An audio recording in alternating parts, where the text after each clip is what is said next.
Nós decidimos parar de controlar a mente e passamos apenas a observá-la, uma série de mudanças profundas começam a acontecer. Algumas quase imediatamente, outras vão acontecendo ao longo de semanas, meses, anos de prática consistente. Que práticas são essas? Normalmente, quando nós estamos mudando esse escopo, saindo do controle mental para a observação, isso está muito associado a práticas como o mindfulness, atenção plena, o vipassana e algumas outras formas de meditação. Bom, vamos às principais transformações que a maioria das pessoas experimenta. Isso baseado tanto em relatos quanto em estudos modernos e na experiência de alguns praticantes.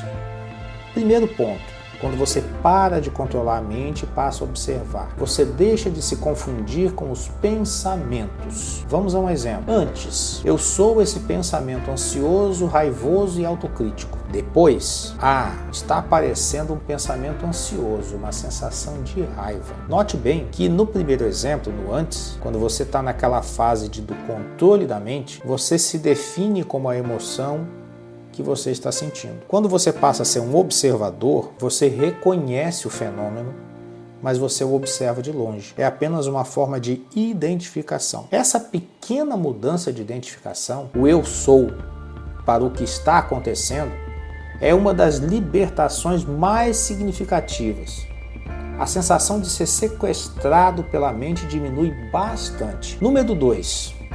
O volume e a velocidade da tagarelice mental tendem a diminuir naturalmente, não só por força de vontade. Quando você para de brigar com os pensamentos, tentando suprimi-los, racionalizá-los ou substituí-los, a energia que alimenta o looping diminui. É como parar de jogar lenha na fogueira. Ela não apaga na hora, mas enfraquece progressivamente. Número 3. Surge um espaço interno cada vez maior entre o estímulo, que seria o pensamento, a emoção ou a sensação, e a reação automática.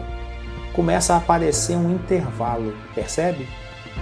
Vem o estímulo e a reação não é imediata.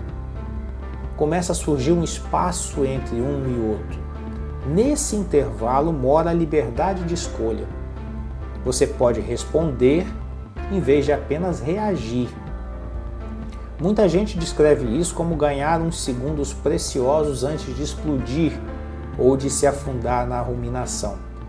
Mas o importante é entender que esse espaço que surge entre o sentir e o reagir já é um ganho maravilhoso em relação a esse hábito de observar a mente ao invés de controlá-la.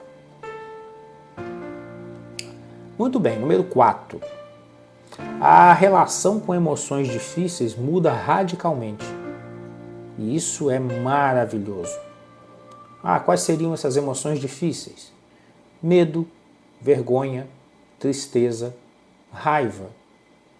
Por exemplo, deixam de ser inimigos a eliminar e passam a ser fenômenos que surgem, fenômenos que se intensificam, que se transformam e passam. A resistência, que é aquele não posso sentir isso, é o que mais prolonga o sofrimento.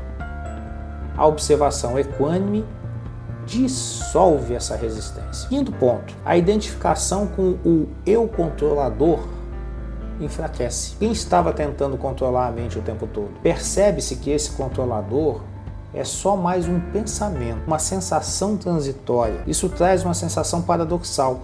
Quanto menos se tenta controlar, mais tranquilidade e domínio real aparece. Mais um ponto.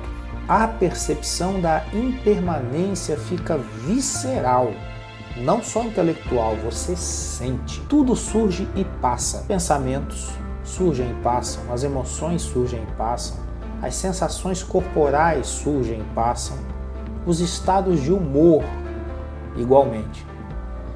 Com o tempo, isso diminui o apego, aquela coisa do eu preciso que isso dure cada vez mais. E a aversão também diminui, que é aquela coisa do não aguento que isso continue. E por último, no sétimo ponto, traz um benefício colateral comum e que é relatado pela maioria das pessoas. E que esses benefícios colaterais comuns também são apoiados por pesquisas. Quais são eles?